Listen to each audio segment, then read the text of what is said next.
Bonjour à tous, content de vous retrouver. Alors aujourd'hui on fait une petite vidéo sur un PC Asus VivoBook de 17 pouces. Donc le problème de ce PC, mon PC s'est coupé pendant mon utilisation d'un coup avec un bruit de claque et impossible à redémarrer. Voyant notre présence tension ne s'allume plus. Bon, si le client a entendu un claque, normalement il y a un composant qui a dû éclater en interne. Donc ça peut être une panne rapide, comme ça peut être une panne plus compliquée.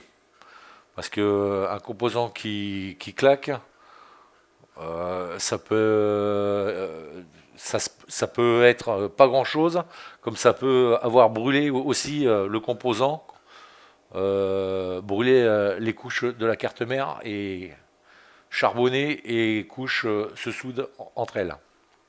Donc je démonte la carte mère et on voit ça juste après. Bon voilà, la carte mère elle est démontée. Elle n'est pas bien grande pour un 17 pouces. Donc première chose, ce qui m'intéresse, je veux voir si c'est la ligne 19 volts qui est en court-circuit. Donc le connecteur de charge.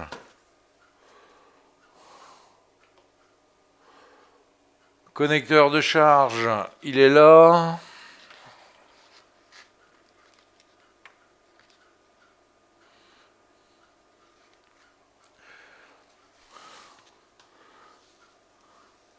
Et donc, il est là. Et on vient là. Alors, est-ce que le 19 volts il est en court-circuit? Oui, il est en court-circuit. Est-ce que les MOSFET ont pris une claque?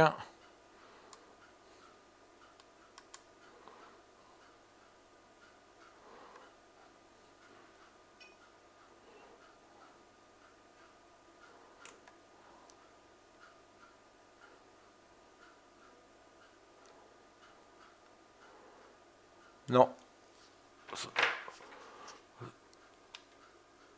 Ils sont en bon état. Donc ça n'a pas dû être trop violent, normalement. Parce que quand c'est violent, en général, ça emmène au moins un MOSFET sur le premier étage d'alimentation, le 19 volts. Alors maintenant, je vais faire un contrôle visuel au microscope, puisque le client a entendu un claque, et normalement, un claque, c'est un composant qui a éclaté. Alors 19 volts.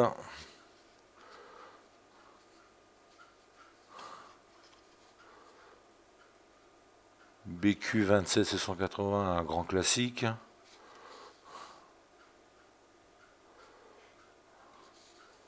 Voilà. Voilà.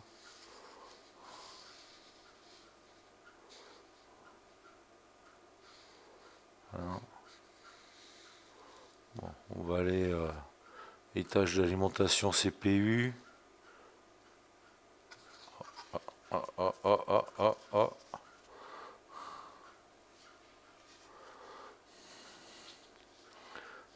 Alors là, on est sur le CPU, étage d'alimentation. Alors les valeurs, pour savoir déjà s'il n'y a pas de problème cœur.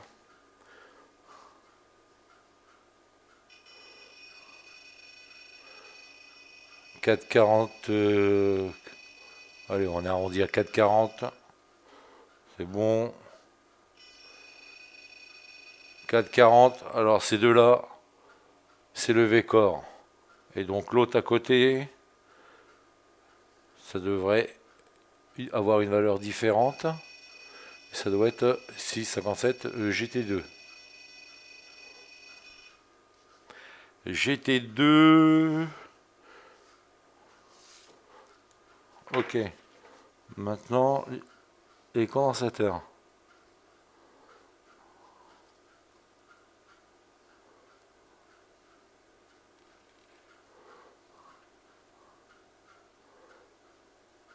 Voilà. En général, quand le client il précise qu'il a entendu un claque, je dis pas systématique, ouais, si quasiment, quasiment. Le composant visuellement, vous le voyez, détruit, HS, ça dépend ce que c'est. Là, c'est un condensateur.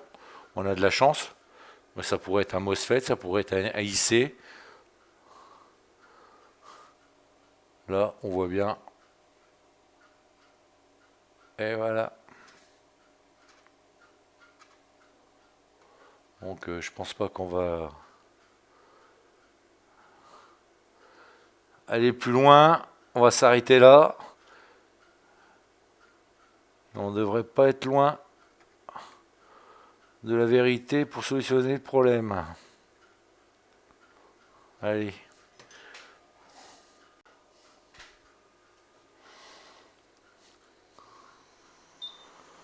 On l'enlève.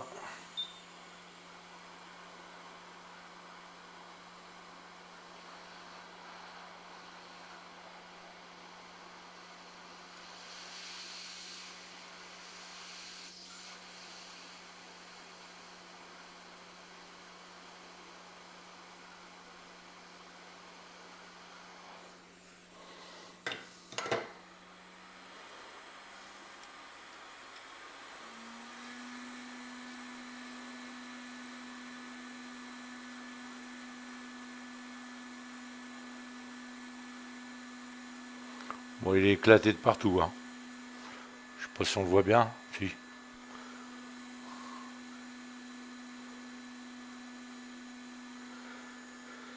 Il est bien éclaté sur toute l'épaisseur.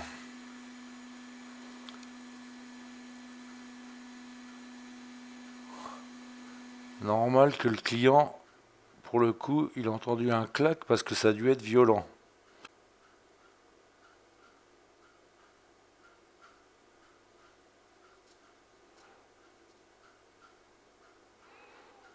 Même si on est sur l'étage d'entrée.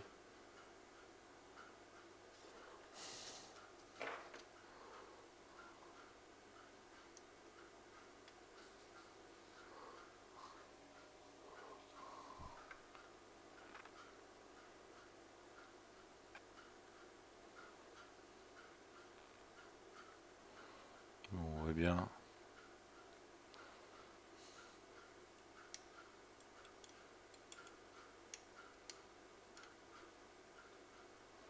Ouais, tout autour. Hein. Il est complètement éclaté. Hein.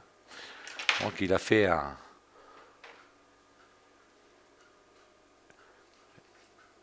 Il a bien explosé. C'est pour ça que le client a entendu un clac. C'est bon.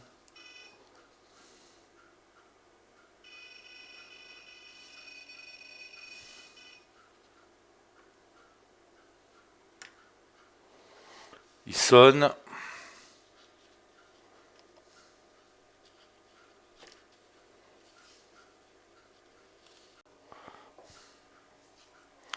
Donc on regarde, mais normalement, on ne devrait plus avoir de court-circuit. Là, c'est la masse normale.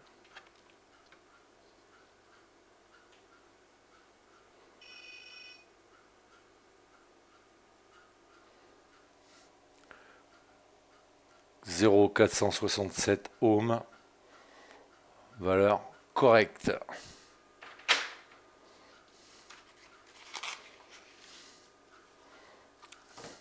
Que l'on retrouve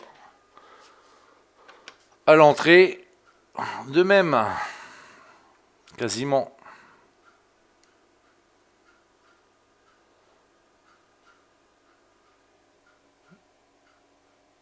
Voilà. Très bien.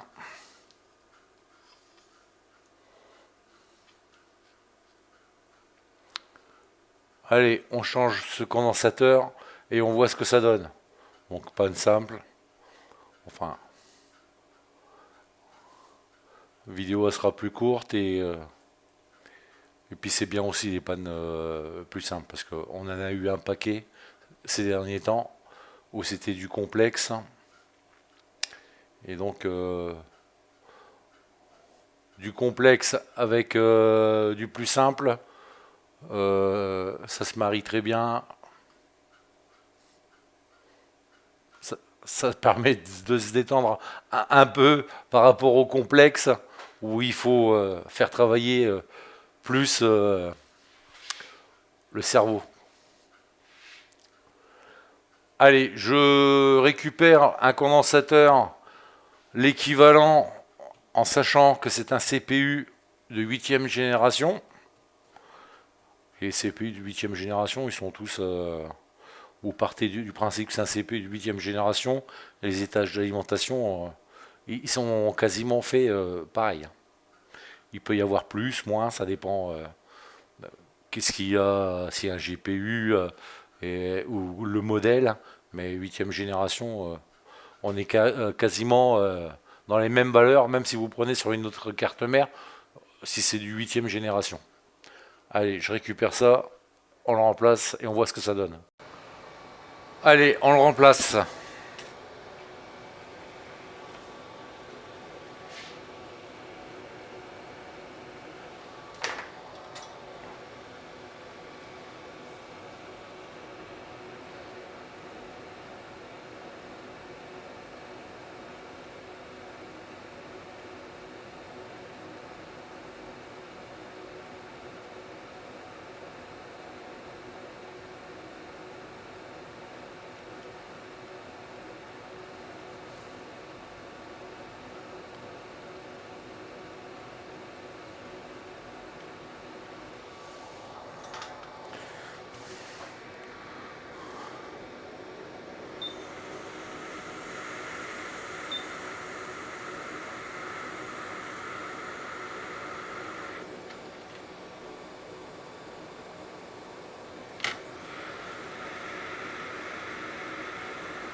Bon allez, on teste. Euh,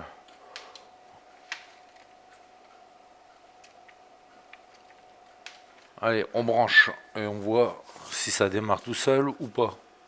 Déjà. Et si on les étages.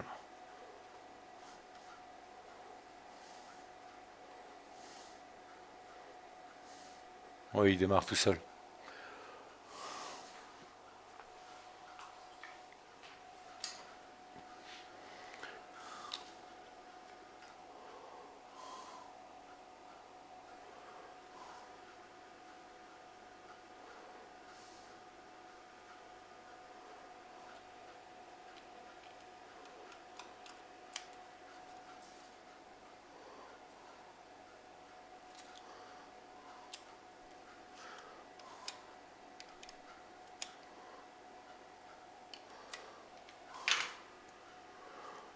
C'est bon, c'est réparé.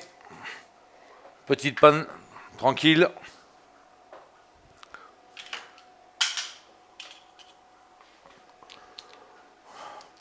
Bah, de toute façon, bien souvent, hein, quand le client dit qu'il a entendu un clac, bien souvent, si on fait attention, on fait une inspection visuelle sur la carte mère, bien souvent on trouve le coupable.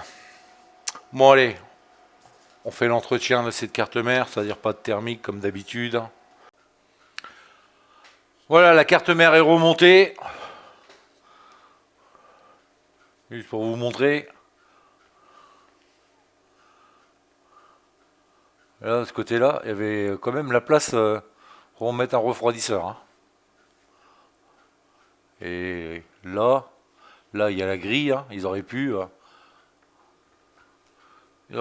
allonger un petit peu, mettre un radiateur et mettre le ventilateur pour pulser en externe. Ça aurait été plus correct pour la machine et la longévité du CPU. Bon, on a remplacé la pâte thermique. Alors, j'ai eu deux soucis. La batterie, bah, comme d'habitude, un gros court-circuit sur intensité. La batterie, elle est claquée. On a prévenu le client. Le client veut qu'on la remplace. On va la remplacer. On la commande. Il n'y a pas de souci. C'est pour ça que je ne l'ai pas fermé. Et le SSD, impossible de le refaire repartir. Le SSD, là. J'ai du mal, là. Voilà. SSD, là. Le NVMe en PCI Express, là. Impossible. Hein. Vous pouviez changer toutes les options que vous vouliez dans le BIOS. La roue, il est sur Windows 11. Ça tourne, et impossible à chaque fois. Bezod, écran bleu sur écran bleu. Hein. Quelle que soit l'option dans les FI, les options EFI, Secure Boot et compagnie, pouviez tout faire, hein. Impossible. Donc il a fallu que je modifie les fils là. Je récupère le microprogramme, le modifier pour pouvoir le faire repartir le SSD du client. Donc ça c'est réglé pour le SSD, il n'y a pas de souci, ça fonctionne parfaitement. Allez, on le met en route et on en termine avec ça. Hop, je l'allume.